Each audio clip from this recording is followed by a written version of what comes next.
नमस्कार, आप देख रहे हैं द इंडिया टॉप। मैं हूं आदेशपुरी। बीएसएससी प्रथम इंटर स्तरीय काउंसलिंग का डेट न जारी होने पर छात्र नेता दिलीप काफ़ी नाराज़ हैं। उन्होंने सीधे जिम्मेवार ठहराया है बीएसएससी को बिहार में विकास को बाधित करने को लेकर। आपको बताएं कि हमने ही बताया था, रिपोर्ट दिया था दैनिक भास्कर के हवाले से, जिसमें बताया था कि पटना ज़िले में कितने कर्मचारियों की ज़रूरत है जो कि बीएसएससी से भरे जाएंगे, और इसके अभाव में जो विकास की रफ्तार है वो काफ़ी धीमी है। इसी को लेकर छात्र नेता दिलीप ने अपनी बातें रखी हैं। चलिए सुनते हैं दिलीप ने क्या कहा। नमस्कार दोस्तों, मैं दिलीप कुमार। दोस्तों, बीएसएससी प्रथम इंटर स्तरीय बहाली जो 2014 की है, 7 साल बीत जाने के बाद भी अभी तक पूरी नहीं हो पाई है, और बीएसएससी द्वारा बार बार टाल मटोल का रवैया अपनाया जा रहा है, जो कि बिल्कुल ही अमानवीय है। बीएसएससी को चाहिए कि जल्द से जल्द इस बहाली हेतु काउंसलिंग करवाए और काउंसलिंग करवाकर फाइनल रिजल्ट घोषित करे, ताकि 7 साल से जो लंबा इंतजार एक परीक्षार्थियों द्वारा किया जा रहा है नौकरी के लिए, वो इंतजार खत्म हो, और काउंसलिंग के लिए सीट से कम 2.5 गुना ज़्यादा परीक्षार्थियों को बुलाया जाना चाहिए। और ऐसा इसलिए ज़रूरी है क्योंकि इस 7 साल के अंदर बहुत सारे परीक्षार्थी जो कहीं ना कहीं जॉब में चले गए हैं, तो वो लोग को अगर उन लोगों को अगर अच्छा पद नहीं मिलता है यहाँ बीएसएससी के द्वारा, तो फिर वो लोग ज्वाइन नहीं करेंगे। तो ऐसी परिस्थिति में सीट खाली रह जाएगी।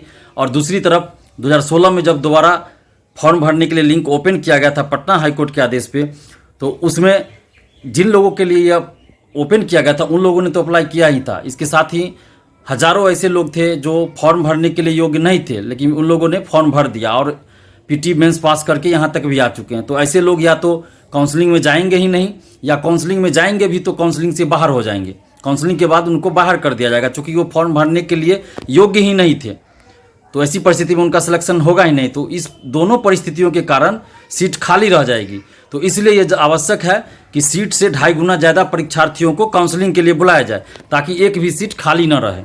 अगर एक भी सीट खाली रह जाती है तो ये बहुत बड़ी अमानवीय बात होगी, इंसानियत के खिलाफ होगी, क्योंकि 7 साल से हज़ारों परीक्षार्थी नौकरी का इंतजार कर रहे हैं, और सीट खाली रह जाए और युवा बेरोजगार घूमे तो ये बहुत ही दुर्भाग्यपूर्ण बात होगी और अमानवीय होगी। इसलिए बीएसएससी को चाहिए कि जल्द से जल्द इसके काउंसलिंग के लिए डेट घोषित करे और जल्द से जल्द काउंसलिंग कराए, और काउंसलिंग करा के जल्द फाइनल रिजल्ट प्रकाशित करे और जल्द से जल्द ज्वाइन कराया जाए। क्योंकि बिहार का जो है विकास इसके चलते भी बहुत हद तक रुका हुआ है। आप ये खुद देख सकते हैं कि बिहार के हर डिपार्टमेंट में लाखों पद खाली है। हर डिपार्टमेंट को अगर मिला दीजिए तो बिहार में कम से कम 6 लाख के आसपास 6 से 7 लाख पद खाली। अगर सभी चीज़ को मिला दिया जाए, सभी डिपार्टमेंट को दिया जाए, सभी पोस्ट को मिला दिया जाए, तो 7 लाख के आसपास सीट खाली है। और इस बीएसएससी प्रथम इंटर स्तरीय बहाली के चलते भी विकास कार्य बहुत हद तक बाधित हो रहा है। आपको सिर्फ पटना जिला का हम एग्जाम्पल बता दें तो पटना जिला में जिला स्थापना शाखा में 70 पद जो है स्वीकृत है, और उनमें मात्र 4 ही कार्यरत हैं। आप सोच सकते हैं कि 70 पद है, उनमें सिर्फ 4 कार्यरत है और 66 पद खाली है।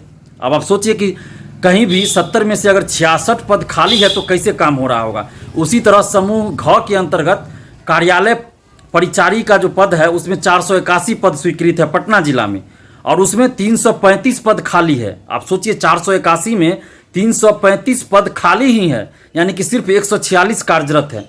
तो कैसे विकास कार्य होगा, कैसे फाइल आगे बढ़ेगा। इसके अलावा आप देखिए कि आंसू टंक स्टेनो का है 25 पद, उसमें 16 खाली ही है, 25 में 16 खाली है। और पटना जिला में लिपिक का 717 पद है, जिसमें से 528 खाली है, यानी कि 717 में 528 खाली ही है, 189 ही कार्यरत है। अब आप सोचिए कि 481 में 335 खाली, 717 में 528 खाली, 70 में 66 खाली, तो किस तरह से विकास कार्य हो रहा होगा। तो इन सब की बहाली बीएसएससी प्रथम इंटर स्तरीय से भी बहुत सारे पद की होनी है। जो 13,120 पद है उनमें से अधिकतर पद जो अभी हमने बताया कि खाली है उसी के द्वारा भरा जाना है, और ये 2014 से खाली है। अब आप सोच सकते हैं कि कैसे कार्य होगा। इसी तरह तो सिर्फ पटना जिला का एग्जाम्पल है, और ये मैं नहीं बोला, ये दैनिक भास्कर ने प्रकाशित किया है कुछ दिन पहले, तो उसके आधार पे मैं बता रहा हूँ, मैं अपने मन से नहीं बता रहा हूँ।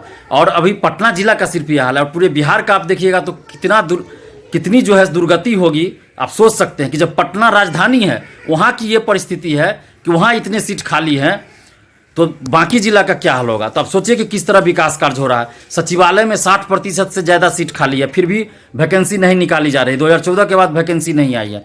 तो इस तरह से बिहार के जो विकास कार्य हैं उसको बाधित जानबूझ के किया जा रहा है। और नीतीश सरकार जो कहती है कि सुशासन की सरकार है, वो भी इस पर कोई ध्यान नहीं दे रही है कि 7 साल में कोई वैकेंसी पूरी नहीं हो पाती है और सभी चुप है, चाहे वो सत्ता पक्ष हो, विपक्ष हो, बीएसएससी, सभी चुप है।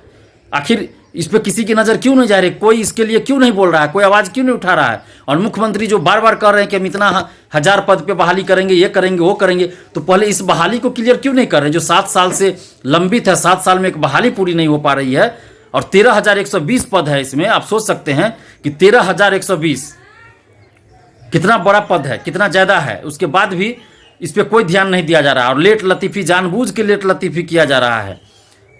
इसके बाद जो भी बहाली आई पूरी हो गई, लेकिन बीएसएससी इतना बेशरम बना हुआ है कि 7 साल से बहाली पूरी नहीं हुई है। हर चीज़ के लिए छात्रों को बार बार आंदोलन करना पड़ रहा है।